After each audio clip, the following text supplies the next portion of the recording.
নতুন নতুন আয়াত এতদিন বলতে এখন বলো না কেন? বলো। বিশ্বনবী বলতে পারেন, কারণ বিশ্বনবী কি মন গড়া কোনো কথা বলে? সবাই যদি বুঝে থাকেন উত্তর দেন। বিশ্বনবী কি মন গড়া কথা কোনোদিন বলেছে?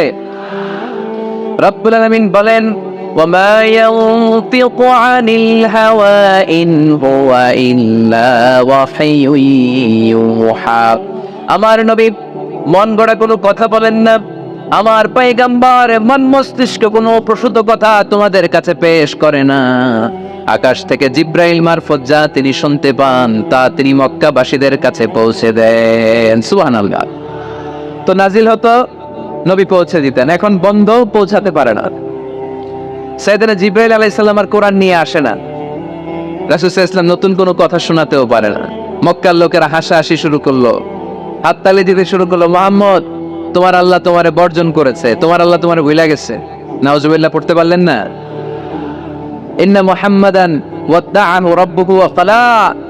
এই মক্কার লোকেরা শোনো, মুহাম্মদের রব তো মুহাম্মদের ভুলে গেছে, মুহাম্মদের দিকে ফিরেও তাকায় না, আর নতুন কোন আয়াত পাঠায় না। আবুল আহাবের স্ত্রী উম্মে জামিল বলতে শুরু করলো, ইন্না শাইতানাকা কাদ তারাক। মুহাম্মদ, তোমার কাছে যে একটা শয়তান আসতো জিব্রাইল নামে, ওই শয়তানটা আর আসে না। না, নাউজুবিল্লাহ পড়েন।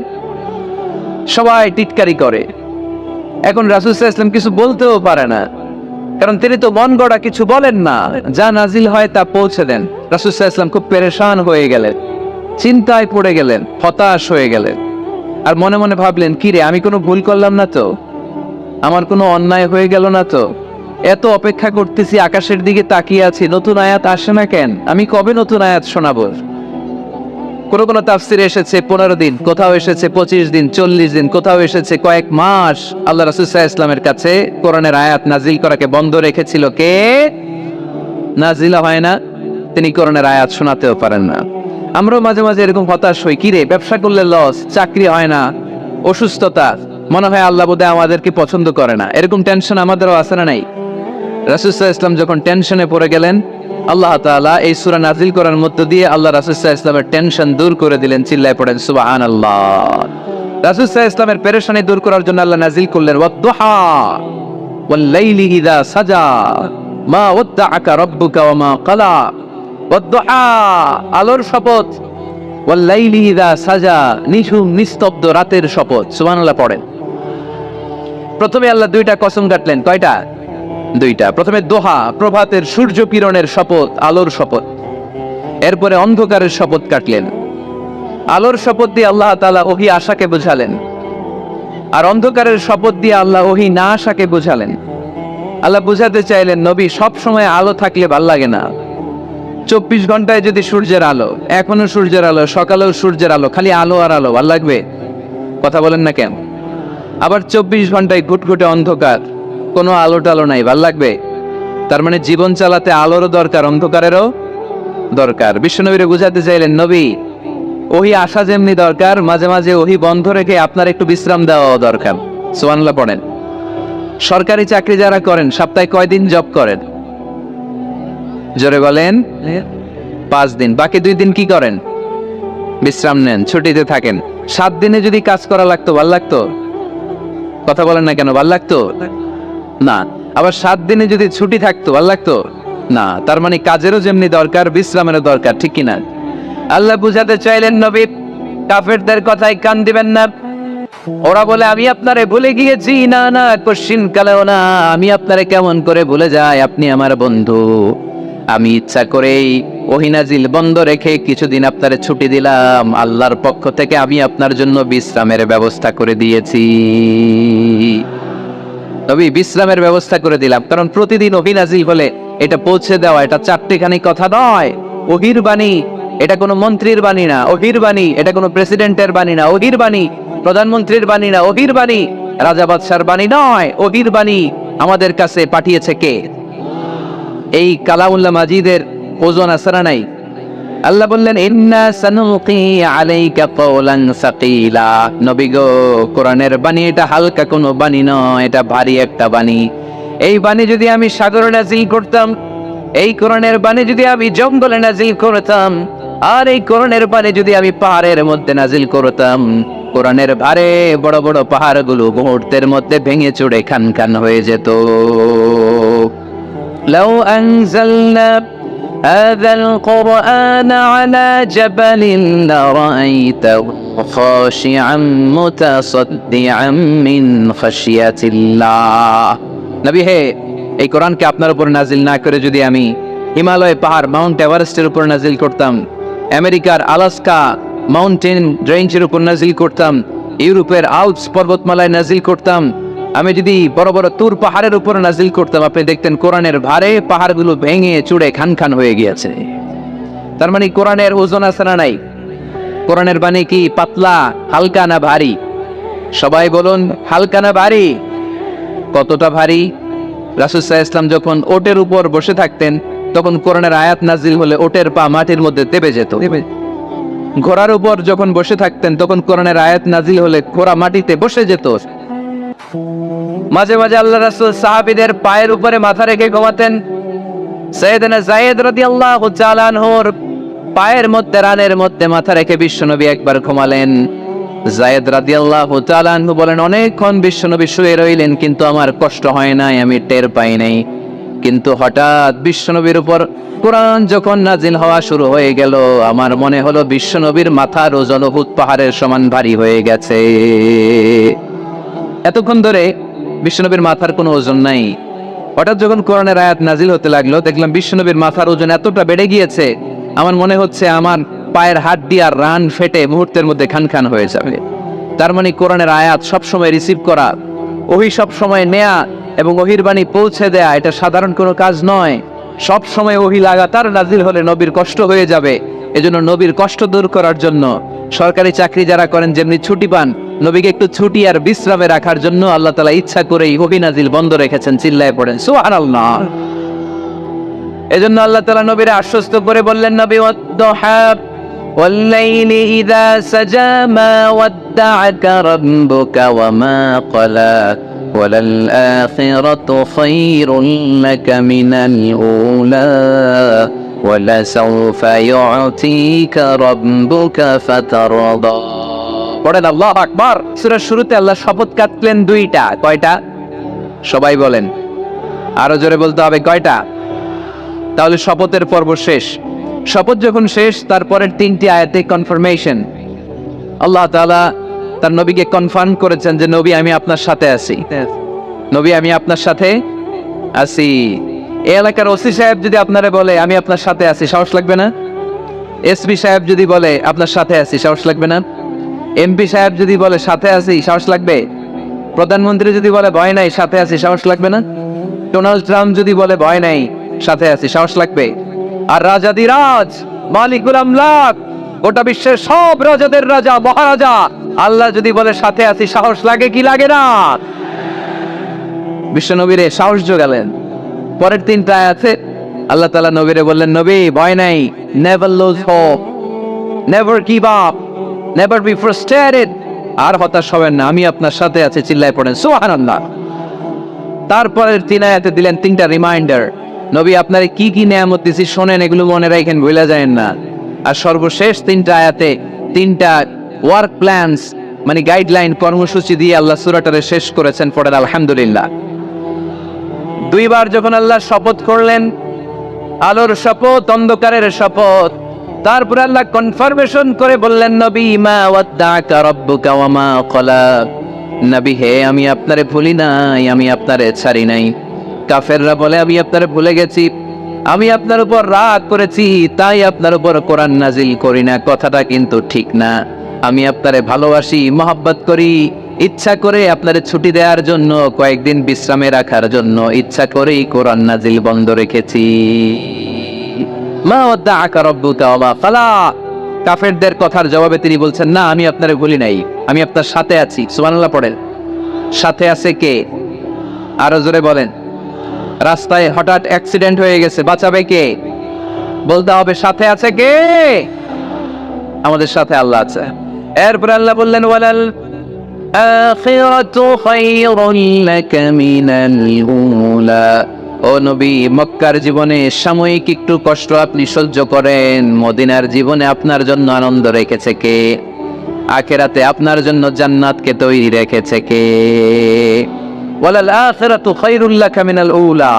আরেকটা কনফার্মেশন, আরেকটা অ্যাসিউরেন্স, আরেকটা নিশ্চয়তার গ্যারান্টি নবী, indeed verily hereafter is far better for you than this dunya। এই দুনিয়ার চেয়ে আখিরাত উত্তম, ঠিক কি না? আখিরাত আপনার জন্য তৈরি, এই দুনিয়ার জীবন আপনার আসল জীবন নয়। আসল জীবন হচ্ছে কবরের জীবন, ঠিক কি না? একদিন মাটির ভেতরে হবে ঘর রে মন আমার, কেন বান্ধ দালান ঘর রে মন আমার, কেন বান্ধ দালান ঘর। প্রাণ পাখি উড়ে যাবে পিঞ্জর ছেড়ে, ধরা দাবে সবই রবে তুমি যাবে চলে। বন্ধু বান্ধব যত মাতা পিতা দ্বারা শত, বন্ধু বান্ধব যত মাতা পিতা দ্বারা শত, সবই হবে তোমার পরে মন আমার, কেন বান্ধ দালান ঘর। একদিন মাটির ভেতরে হবে ঘর রে মন আমার, কেন বান্ধ দালান ঘর। ঠিক না? মাটির ঘর আসল ঘর। এই ছোট্ট 2 লাইনের নাশিদ, এই গানটাই আমাদের হেদায়েতের জন্য যথেষ্ট, তাই না? কত কষ্ট করে বিল্ডিং বানালাম, কত কষ্ট করে ফ্ল্যাট কিনলাম, কত দামি টাইলস দিয়ে আমার গোসলখানাটা বানালাম, কিন্তু আমার জীবনের শেষ গোসলটা কি আমার ওই গোসলখানায় হবে? চিল্লায় বলতে হবে, হবে। এজন্য আল্লাহ বললেন ওয়ালাল আখিরাতু খায়রুন লাকা মিনাল উলা। ও নবী, দুনিয়ার জীবন আসল জীবন নয়, আসল জীবন হলো আখিরাতের জীবন, ঠিক কি না? কিন্তু আমরা পাগল হয়ে আছি কোন জীবনের জন্য? দুনিয়ার পিছনে এই মরিচিকা, এই লোভ লালসা, এই ক্ষমতার দাপট, এই সেলিব্রিটিজম, এই চোখ ধাঁধালো গ্ল্যামারাস লাইফের দিকে আমরা পাগলের মতো মরিচিকার পেছনে ছুটে বেড়াচ্ছি, আর আখিরাতের কথা আমরা বেমালুম ভুলে গিয়েছি, ঠিক কি না? এজন্য আল্লাহ বললেন বাল তুসিরুনাল হায়াতাদ দুনিয়া ওয়াল আখিরাতু খায়রুন ওয়া আবকা। তোমরা দুনিয়ার জীবনকে বড্ড বেশি প্রাধান্য দাও, কিন্তু জেনে রেখো, মনে রেখো, দুনিয়া আসল নয়, আসল ঠিকানা হলো মুমিনের আখিরাত। 2 নম্বর কনফার্মেশন, ওয়াল আখিরাতু খায়রুল লাকা মিনাল উলা। নবী, আখিরাত আপনার জন্য রেডি। 3 নম্বর কনফার্মেশন, ওয়ালা সাউফা ইউতিকা রাব্বুকা ফাতারদা। নবী হে, অচিরেই এমন এমন জিনিস আমি আপনারে দেব, এগুলো পেয়ে আপনি খুশি হয়ে যাবেন। সুবহানাল্লাহ পড়েন। Verily I'm gonna give you something that will make you happy। এমন এমন জিনিস আমি আপনার জীবনে দেব, এগুলো পেয়ে আপনি খুশি হবেন। নবী, আপনি হতাশ হবেন না, নবী আপনি নিরাশ হবেন না, নবী আপনি হাল ছাড়বেন না। আরে আমি তো আপনার সাথে আছি। সাথে আছে কে? বিপদে পড়লে বলবেন আমার সাথে আছে কে? রক্ষা করবে কে? বাঁচানোর মালিক একজন। চিল্লায় বলো, তিনি কে? পারবেন পারবেন বলতে পারবেন? কি বলবেন? সাথে আছে কে? আমাদের সাথে থাকে কে? এটাই আমাদের ভরসা, এটাই আমাদের বিজয়ের মাধ্যম, বিজয়ের গোপনতম রহস্য। বলে সাউফা ইউতিকা রাব্বুকা ফাতারদা। নবী হে, অচিরেই এত এত জিনিস আমি আপনারে দেব, আপনি খুশি হয়ে যাবেন। সুবহানাল্লাহ পড়েন। যেখানেই নবীর মন খারাপ, সেখানেই আল্লাহ তাআলা এমন কিছু নবীকে হাজির করে দেন, ওইটা পেয়ে নবী খুশি হয়ে যায়। কারণ নবী হচ্ছেন আল্লাহর বন্ধু, হাবিবুল্লাহ। ইব্রাহিম আলাইহিস সালাম, উনি ছিলেন খলিলুল্লাহ। ইব্রাহিম আলাইহিস সালাম আল্লাহর কি ছিলেন? কথা বলেন, খলিলুল্লাহ। আর আল্লাহর রাসূল সাল্লাল্লাহু আলাইহি ওয়াসাল্লাম হাবিবুল্লাহ। খলিল মানেও বন্ধু, হাবিব মানেও বন্ধু। খলিল মানে এমন বন্ধু যেই বন্ধু আল্লাহরে খুশি করার জন্য কাজ করে, আর হাবিব মানে এমন বন্ধু যেই বন্ধুরে খুশি রাখার জন্য আল্লাহ নিজেই কাজ করে। আল্লাহ রাসূল সাল্লাল্লাহু আলাইহি ওয়াসাল্লাম হচ্ছেন হাবিবুল্লাহ। আল্লাহ রাসূল সাল্লাল্লাহু আলাইহি ওয়াসাল্লাম কি? হাবিবুল্লাহ। যেখানেই আল্লাহ রাসূল সাল্লাল্লাহু আলাইহি ওয়াসাল্লামের মন খারাপ, আল্লাহ রাসূল সাল্লাল্লাহু আলাইহি ওয়াসাল্লামের মন ভালো করে দেয় কে? আল্লাহ রাসূলের মন ভালো করে দেওয়ার দায়িত্ব স্বয়ং নিয়েছে কে? মক্কায় আল্লাহ রাসূল সাল্লাল্লাহু আলাইহি ওয়াসাল্লামের মন খারাপ। মক্কার দাওয়াতি কাজ বেগবান করার জন্য আল্লাহ রাসূল সাল্লাল্লাহু আলাইহি ওয়াসাল্লাম কেঁদে কেঁদে আল্লাহর কাছে দোয়া করলেন, আল্লাহ, মক্কার 2 জনের একজন যেন কালিমা পড়ে মুসলমান হয়ে যায়। তাহাজ্জুদের নামাজ পড়ে চোখের পানি ছেড়ে ছেড়ে আল্লাহর কাছে দোয়া করলেন, আল্লাহ, আল্লাহুম্মা আইজ্জাল ইসলাম বি আহাব্বির রাজুলাইনি ইনদাক। আল্লাহ, মক্কার 2 জনের একজনকে আমি চাই, 2 জনের একজন। আবি জাহাল ইবনে হিশাম, হিশামের বেটা আবু জাহেল, অথবা ওমর ইবনে খাত্তাব, খাত্তাবের বেটা ওমর। আল্লাহ হয় আবু জাহেলরা আপনি ইসলামের ছায়াতলে আনেন, কিংবা ওমরে ফারুককে আনেন। আল্লাহ কার জন্য দোয়াটা কবুল করেছে জোরে বলেন। তার কয়েকদিন পরে বিষ্ণু ঈসা ইসলাম আরকাম ইবনে দারিল আরকামের ঘরে বসে লুকিয়ে লুকিয়ে দাওয়াত দিচ্ছিলেন। ইন দ্য মিন টাইম ওমরে ফারুক নাঙ্গা তরোয়ার নিয়ে বিশ্বনবীর মাথা কাটার জন্য ছুটে আসলেন। সাহাবারা বললেন, নবী আপনি পালান, নবী আপনি পালান, ওমরে ফারুক আপনাকে হত্যার জন্য ছুটে এসেছে। বিশ্বনবী বললেন, তোমরা সরে যাও, দরজাটা খুলে দাও। আমার তো মনে হচ্ছে ওই যে তাহাজ্জুদের রাতে আমি দোয়া করেছিলাম, আজকে ওই দোয়া আল্লাহ কবুল করতে শুরু করেছে। সাইয়েদনা ওমরে ফারুক তখনও কালিমা পড়েন নাই। দৌড়ে এসে আরকাম ইবনে আবিল আরকামের ঘরের ভেতরে ঢুকে তলোয়ারটা জমিনের মধ্যে রেখে দিয়ে আওয়াজ করে আঙ্গুল তুলে বলতে আরম্ভ করলেন, আশহাদু আল্লা ইলাহা ইল্লাল্লাহ ওয়া আশহাদু আন্না মুহাম্মাদার রাসূলুল্লাহ। সুবহানাল্লাহ পড়েন। কালিমা পড়ে মুসলমান হয়ে গেছে।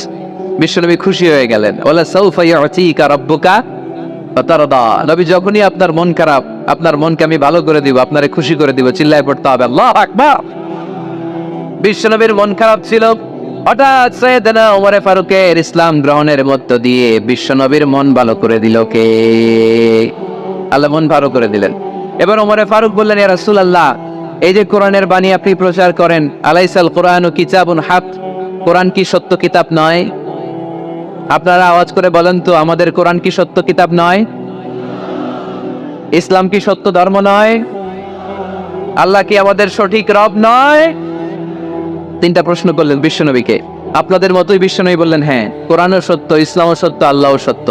এবার ওমরে ফারুক বললেন, ফাফিমাল ইখতিফা, নবী তাহলে লুকিয়ে লুকিয়ে দাওয়াত দেন কেন? লুকিয়ে লুকিয়ে ঘরের ভিতরে কোরআন পড়েন কেন? আজকে থেকে আমি উমর আপনার সাথে আছি। সুবহানাল্লাহ বলতে পারলেন না মজা করে? আমি উমর আছি, দেখি কে আপনারা কি করে। বের হন ঘর থেকে। ঘর থেকে বের হয়ে প্রকাশ্যে দাওয়াত দেন। বিশ্বনবী বললেন, না ওমর, এটা মাক্কি জীবন, এখানে গোপনে দাওয়াত দিতে হবে। ওমরে ফারুক বললেন, নবী তাহলে আমাকে একটা মিছিলের অনুমতি দেন। কিসের অনুমতি? আপনাদের চুয়াডাঙ্গায় মিছিল টিছিল হয় নাকি? হয় হয়। বিশ্বনবী বললেন, যাও, ঠিক আছে, মিছিলের অনুমতি দিলাম। মোট 11 জন তিনি পেলেন। হাতে গোনা অল্প কয়েকজন লোক কালিমা পড়ে মুসলমান হয়েছে। 11 জনকে নিয়ে ওমরে ফারুক 2 লাইন বানালেন, পেছনে 6 জন, সামনে 5 জন। দ্বিতীয় লাইনের নেতা বানালেন বিশ্বনবীর চাচা হামজা ইবনে আব্দুল মুত্তালিবকে। প্রথম লাইনের নেতা হলেন ওমরে ফারুক নিজেই। তারপরে এক বাক্যের একটা ভাষণ দিলেন। কয় বাক্যের? তিনি বললেন, মান আরাদা আন তাসকুলা উম্মু ইয়াতামা ওয়ালাদু তারমিলা যাওজাতুহু ফালিয়াসুদ্দানি। ওমরে ফারুক মিছিলের সামনে দাঁড়িয়ে মক্কাবাসীদেরকে শোনানোর জন্য বললেন, উদ্দেশ্য করে বললেন, কে আছো, কে আছো? মান আরাদা আন তাসকুলা উম্মু, কে আছো মায়ের বুক খালি করতে চাও? কে আছো সন্তানগুলোর ইয়াতিম বানাতে চাও? কে আছো মক্কায় স্ত্রীদেরকে বিধবা করতে চাও? বুকের পাটা থাকলে আমি ওমরের সামনে এসে দাঁড়াও।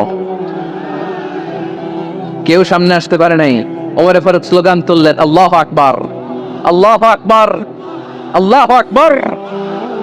আল্লাহু আকবার স্লোগান আর কেউ শোনে নাই।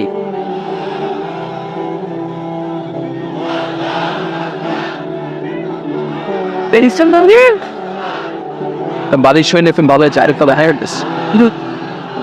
এটা বালিশ হইলে গেল।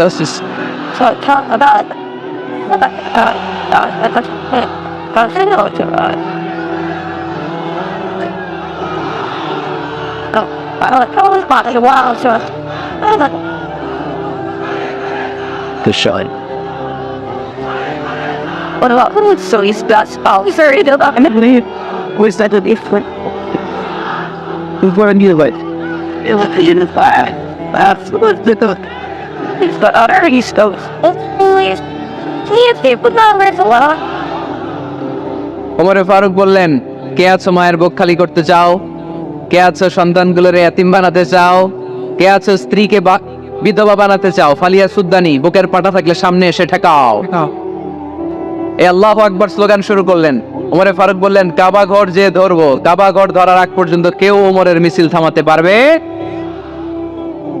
হঠাৎ মিছিল শুনে আবু জাহেল বের হয়ে এলো, উতবা, সাইবা, ওয়ালিদ ইবনে মুগীরা, সব নেতা খেতারা বের হয়ে আসলো। এসেই দেখে মিছিলের সামনে ওমর।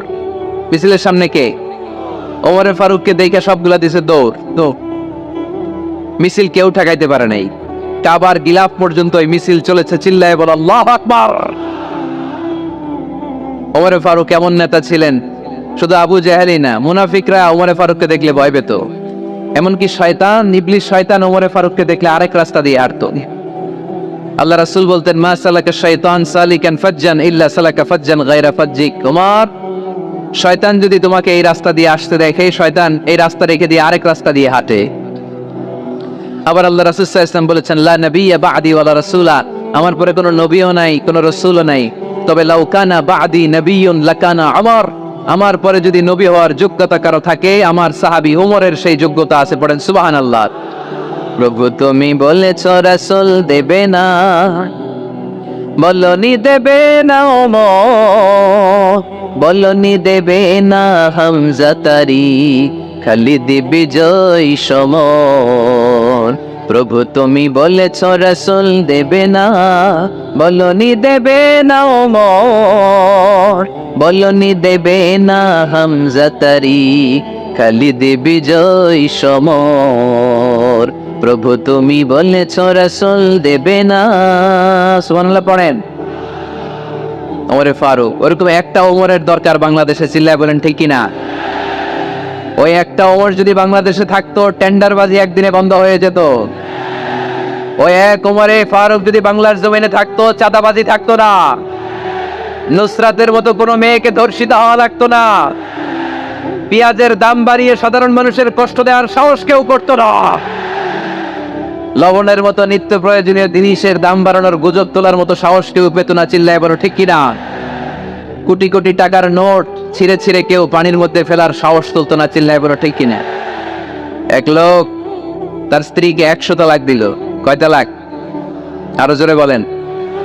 এবার স্ত্রী এসে বিচার দিল, ওমরে ফারুক, আমার স্বামী আমার 100 তালাক দিচ্ছে। ওমরে ফারুক বলেন, ঘটনা কি? তালাক দেবে 3 তালাক। কি তালাক? তোমার স্বামী তোমার 100 তালাক দেয় কেন? স্বামীরে ডেকে নিয়ে আস। ডেকে নিয়ে আসা হলো, জিজ্ঞেস করা হলো, কিরে কয় তালাক দিলি? কয় 100 তালাক। ওমরে ফারুক বললেন, তালাক দিবা 3টা, 100 তালাক দিলা কেন? স্বামী বলে, মেজাজ খুব গরম আছিল। মেজাজ? আমাদের মাঝে মাঝে মেজাজ গরম থাকে না?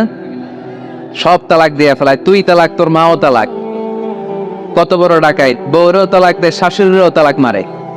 আছে না নাই? আলহামদুলিল্লাহ চুয়াডাঙ্গা এরকম নাই। ওমরে ফারুক বললেন, দিবা 3 তালাক, 100 তালাক দিলা কেন? সে বলে, ওমরে ফারুক মেজাজ গরম ছিল। ওমরে ফারুক বললেন, তাই?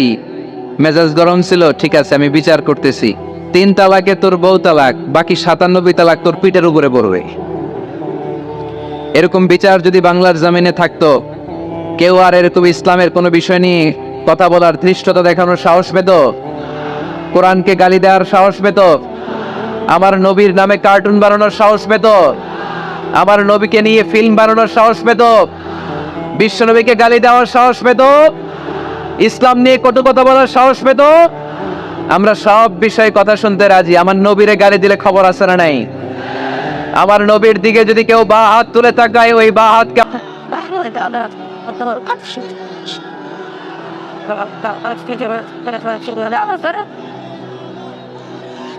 আমাদের এই উচ্ছ্বাস, আল্লাহ রাসূলের ভালোবাসা, কোরআনের ভালোবাসা, ইসলামের ভালোবাসা, আল্লাহর জন্য ভালোবাসার এই উচ্ছ্বাস, এই সতেজতাকে আল্লাহ তুমি ইসলামের বিজয়ের জন্য কবুল করে নাও।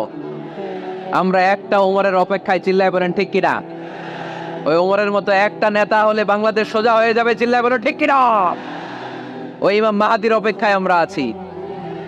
7 বছরের ব্যবধানে, 9 বছরের ব্যবধানে গোটা বিশ্বকে সাম্য, মৈত্রী, ভালোবাসা দিয়ে তিনি এক করে ফেলবেন। চিল্লায় বলে ঠিক কিনা?